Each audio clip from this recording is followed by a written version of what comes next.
በዛሬው ቪዲዮ ከዚህ በፊት ተናግሬ የማላውቀው ሚስጥር አጋራሃለሁ። ይህም ሚስጥር የፈለግካትን ሴት ካንተ ጋር እንድታድር የምታደርግበት። ታዲያ ይህ ቁጭ ብዬ ሪሰርች ብቻ ያደረኩት ሳይሆን በተለያዩ ሰዎች ላይም የሰራ ጭምር።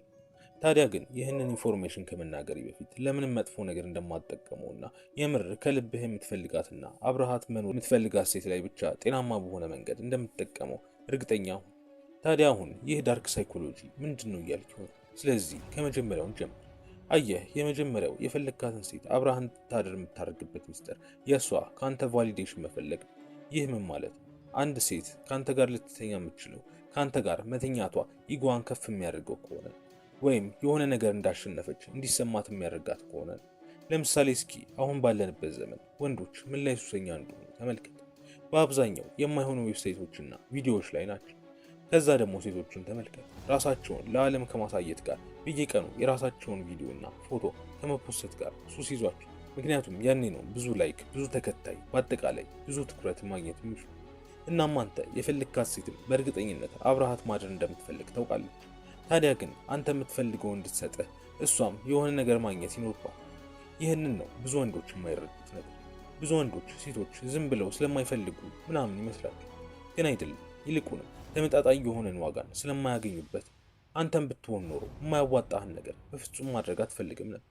እናም ራስህን በእሷ ቦታ ሆነ ማስቀመጥ ነው።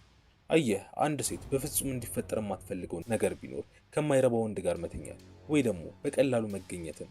ይህንን ሳይኮሎጂ ስትረዳው ሁሉም ነገር ግልጽ ይሆንልህ። ብዙ ወንዶች እያሰቡ ያሉት የአንድ ወገን ፍላጎት እንደሆነና እሷን በማባበል ብቻ የሚገኝ እንደሆነ ነው። ግን እንደዚህ ካሰብክ ጨዋታውን በፍጹም አልተረዳም።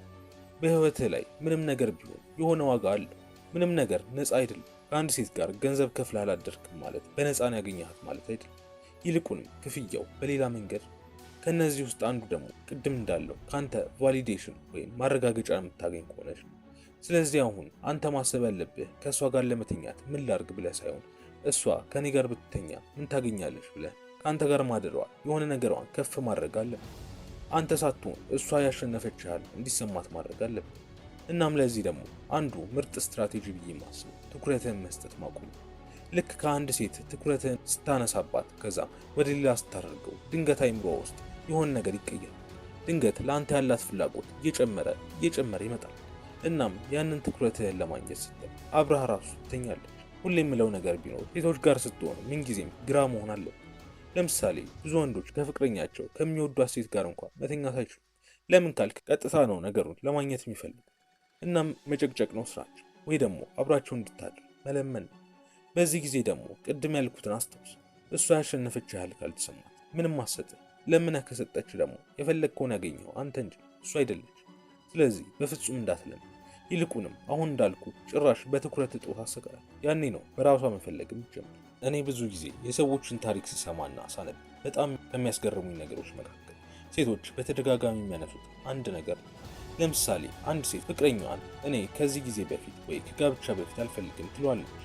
ከዛም አንዳንድ ጠንካራ ወንዶች አሉ በፍጹም ማይለማመጡ። እናም እሺ ብለው ህይወታቸውን ይቀጥላሉ። ያውም ድጋሚ ያንን ነገር አያነሱባትም። ታዲያ የሚያስገርመው ግን ልክ ተስማምተው እሺ ብለው መኖር ሲጀምሩ ራሷ ያንን ነገር ለማነሳሳት መሞከር ትጀምራለች። ግን ለአመታት መጠበቅ ትችላለህ ትሏለች። ቆይ ግን ሌሎች ካፕሎች እንዴት ነው የሚያደርጉት ብላ ትጠይቃለች። በቃ ያንን የመፈለግ ስሜት ስላጣቸው ያንን ስሜት ለማግኘት መጣር ትጀምራለች። በዚህ ጊዜ እንግዲህ ወንዱ ምንም ሳይለፋ የፈለገውን ማግኘት ይችላል። ሌላ ያስገረመኝን ታሪክ ስነግርህ ደግሞ አሁንም ሌላ ፍቅረኛሞች ናቸው እና አንድ ክፍል ውስጥ ያድራሉ። ከዛ ግን እሷ ከመተኛታቸው በፊት ምንም ነገር ማድረግ እንደማትፈልግ ትነግሯለች። እሱም እሺ ይልና ያው አንድ አልጋ ላይ ይተኛሉ ማለት ነው። ከዛም ምንም ሳያደርጉ ይለያያሉ። ታዲያ ካለፈ በኋላ ሶሻል ሚዲያ ላይ መጣ ምን ብትል ጥሩ፣ እንዴት አንዴ እንኳን አይሞክርም? እንዴት ካጠገቤ ተኝቶ እኔን ለመንካት አይሞክርም ብላ በንዴት ታወራለች። ታዲያ እኮ አልፈልግም ያለችው እሷ ነበረች። ይህ ለምን ተፈጠረ ካልከኝ እሷ የፈለገችው የመፈለጉን ስሜት ነበር። አሁን እኮ እሱ ከዛ በኋላ ቢሞክርም ኖሮ እምቢ ነበር የምትል። ነገር ግን ያንን የመፈለግ ስሜት እንዲሰጣት ነበር የፈለገችው። እናም አሁን ፓተርኑ ግልጽ እየሆነልህ ይመስለኛል። ልክ እሷን ላይ ሰቅለህ ስታጎበድድላት፣ ስትለምናት፣ ስጨቀጭቃት ከአንተ ጋር መተኛት አትፈልግም። ከዛ ግን ልክ ወደ ኋላ አንድ እርምጃ ሄድ ስትል ልክ እሺ በቃ ብለህ ያንን ነገር ጭራሽ ስትረሳው እንዴ ማለት ትጀምራለች። ለምን ማለት ትጀምራለች። ሳቢ አይደለሁም እንዴ ብላ ራሷን መጠየቅ ትጀምራለች። ያኔ በእጅህ ገባሽ ማለት ነው። ታዲያ ይህ ወደ ሁለተኛው ነጥባችን ይወስደናል። ቅድም በትንሹ ያነሳነው ቢሆንም ግን ጠለቅ ብለን ልንመለከት የሚገባው አንድ ሴት ከአንተ ጋር በፍጥነት መተኛት እንድትፈልግ የሚያደርጋት ነገር ቢኖር ውድድር ነው። እሺ ይህስ ምን ማለት ነው ካልክ ላስረዳ። ለምሳሌ ከእሷ ውጪ ሌላ ሴት ላይ ፎከስ ማድረግ ከጀመርክ ከዛች ሴት ጋር ሳታውቀው ውድድር ውስጥ ትገባለች። ወይ ሌሎች ሴቶች እንደሚፈልጉ ካየች አሁንም ውድድር ውስጥ ትገባለች። የምን ውድድር ካልክ አንተን የራሷ ብቻ የማድረግ ውድድር። ታዲያ ግን ይህ የሚሰራው መጀመሪያ ያነሳነውን ከተገበርከ ማለትም የማትለምናት አብረን ካላደርን ማትላት ከሆንክና ጭራሽ ማታነሳላት ከሆንክ እናም እንደዚህ አይነት ወንድ ሆነ ጭራሽ ደግሞ ሌላ ሴትን ማየት ከጀመርክ ለሷ በጣም ከባድ ነው የሚሆነው። ኢቭን ከሌላ ሴት ጋር መተኛትህን አይደለም የምትፈራው፣ ይልቁንም ከሷ ይልቅ ሌላ ሴትን እንዳትወድ ትኩረትን እንዳትሰጥ ነው የምትፈራው። ይህንን ሀሳብ በጥልቀት የሴቶች ድክመቶች የሚለው መጽሐፌ ላይ ስላብራራው መጨረሻ ላይ ከታች ባለው ሊንክ ቴሌግራም ላይ ማግኘት ትችላለህ። እና የሚገርምህ የሴቶች ባህሪ ይህ ነው፣ የውድድር መንፈሳቸው። ኢቭን ትንሽ ጓደኛዋ ላይ ትኩረት ማድረግ ስትጀምር ጓደኛዋን ምንም ያህል ብትወዳትም እንኳን ውስጧ ግን እረፍት አይሰማም። አሁን የምነግርህ በጣም ጠቃሚ የሆነ ሚስጥር። የሆነ ጊዜ ምን ተፈጠረ መሰለህ? ከአንድ ሴት ጋር እያወራን ነበር። እናም ከሆነ ጊዜ በኋላ ሁሌ አብራት የምትሆነው ጓደኛዋ ነው። ከዛ ስትደውልም ምንም ነገር ስትልክም ከጓደኛዋ ጋር አብራ ነው። ይህ ደግሞ ይደብረኝ ነበር። ከዛም አንድ ቀን ለምንድን ነው ሁሌ ከጓደኛሽ ጋር ሆነሽ የምታዋሪ? ከሷ ፍቅር እንዲይዘኝ ፈልገሽ ነው እንዴ አልኳት። ከዛ ምን እያልክ ነው ስትለኝ ያው ብዙ ጊዜ እሷም እያዋራችኝ ስለሆነ ድንገት እንዳልወዳት ብዬ ነው ብዬ መለስኩ።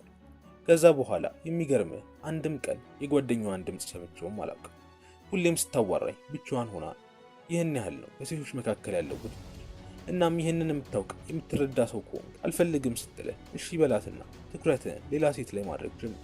ያኔ በራሷ ስትመጣ ታያታለህ፣ በራሷ ስትፈልግ ትመለከታለህ። ታዲያ ሶስተኛ ላይ ማንሳት የምፈልገው ደግሞ ብዙ ወንዶች የሚስቱትን ሀሳብ ነው። እሱም ሴቶችን ማመን ከምልህ በላይ ብዙ ወንዶች የሚጎዱበት ነገር ይህ። አንተ ጓደኛህን እንደምታምነው ፍቅረኛህን የምታምናት ከሆነ በኋላ መጸጸት አይቀር። ማመን ስልህ ቃሏን ማመን እያልኩ የምትለውን ነገር እያልኩ። ለምሳሌ ብዙ ሴቶችን ስጠይቅ ከትዳር በፊት ምንም ማድረግ አልፈልግም ነው የሚሉ። ከዛ ግን ብዙ ባለትዳር ሴቶችን ብታይ ከትዳር በፊት ነው የሚያደርጉት። ያውም አንዳንዴ ከረገሱ በኋላ ነው ጋብቻቸው የሚፈጸም። ይህን የሴቶችን ባህሪ አስቀድመህ ልታውቅ ይገባል። አንድ ሴት ለአንድ ወንድ ስትሪክት ልትሆንበት ትችላለች። አይ በፍጹም እሷማ እስኪል ድረስ ማሳመን ትችላለች። ከዛ ግን ለሌላ ወንድ ጭራሽ ተቃራኒ ሆንለታለች። በፈለገበት ሰዓት እሷን ማግኘት ይችላል። ለምሳሌ ብዙ ወንዶች የሚጎዱበትን ነገር ልንገር። ከአንድ ሴት ጋር ሪሌሽንሺፕ የሆኑና እሷ ምንም እንደማትፈልግ ግልጽ ታደርጋለች። ከዛም አልፎ አልፎ እየለመነ ወይ እየጨቀጨቀ የሆነ ታይም ላይ ሪሌሽንሺፕ ያበቃል። ከዛ ግን ልክ ከሌላ ወንድ ጋር ስትሆን ከዛ ወንድ ጋር አብራው ትተኛለች። ከዚህም የሚብሰው ደግሞ ለአንተም ቢብላ ከበፊት ፍቅረኛዋ ጋር ትተኛለች። በዚህ መሃል ሞኝ እንደሆንክ የሚሰማ አንተ ትሆናለህ። ስለዚህ ቅድም እንዳልኩ ሳትቀድመህ ቅደማ፣ አትለምና፣ አትጨቃጭቅ። ከዛ ይልቅ ያውም ሌላ ሴት ላይ ትኩረትህን አድርግ። ያኔ ነው ተአምሩ መፈጠር የሚጀምረው። እናም ሴቶች እንደምታስባቸው ሎጂካል አይደሉም፣ እንደምታስባቸው አርቆ ሀሳቢ አይደሉም። እነሱ የሚጠብቁት የሚያሸንፉትን ወንድ። ለምሳሌ ለምን ይመስላል ታዋቂ ዘፋኞች፣ ራፐሮች፣ ስትሪመሮች ወዘተ የፈለጓትን ሴት የሚያገኙ? ኢቭን ባለትዳር ሴቶችን ሳይቀር ለምን ይመስላል እንደፈለጉ የሚያገኙ? መቼስ ሴቶቹ ለአንድ ቀን እንደሚፈለጉ አይገባቸውም አትለኝ። እነዚህ ሰዎች ለጊዜው ነው እንጂ ለትዳር ለረጅም ጊዜ እንደማይፈልጓቸው ግልጽ ነው። አየህ፣ ሴቶች እንደምታስባቸው አርቆ ሀሳቢ ቢሆን ኖሮ ከነዚህ ሰዎች ጋር ባላደሩ ነበር። ግን ከዛ ወንድ ጋር እኮ አድሬያለሁ ብለው ሲያስቡ ለራሳቸው የሚሰማቸው የመፈለግ ስሜት አለ። ከሌሎች ሴቶች በልጦ የመታየት ስሜት አለ።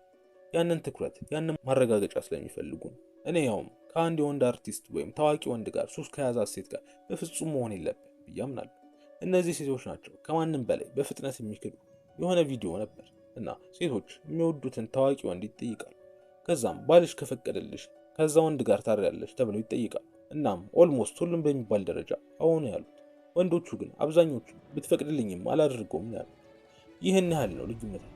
አሁን ላይ ከሴቶች ይልቅ ወንዶችን ምን ብስ ከመሰለ በጣም ተሞኝታ። አንድ ወንድ ከልቡ የሚወዳት ሴት ካገኘ ከሷ ውጭ አይታይም።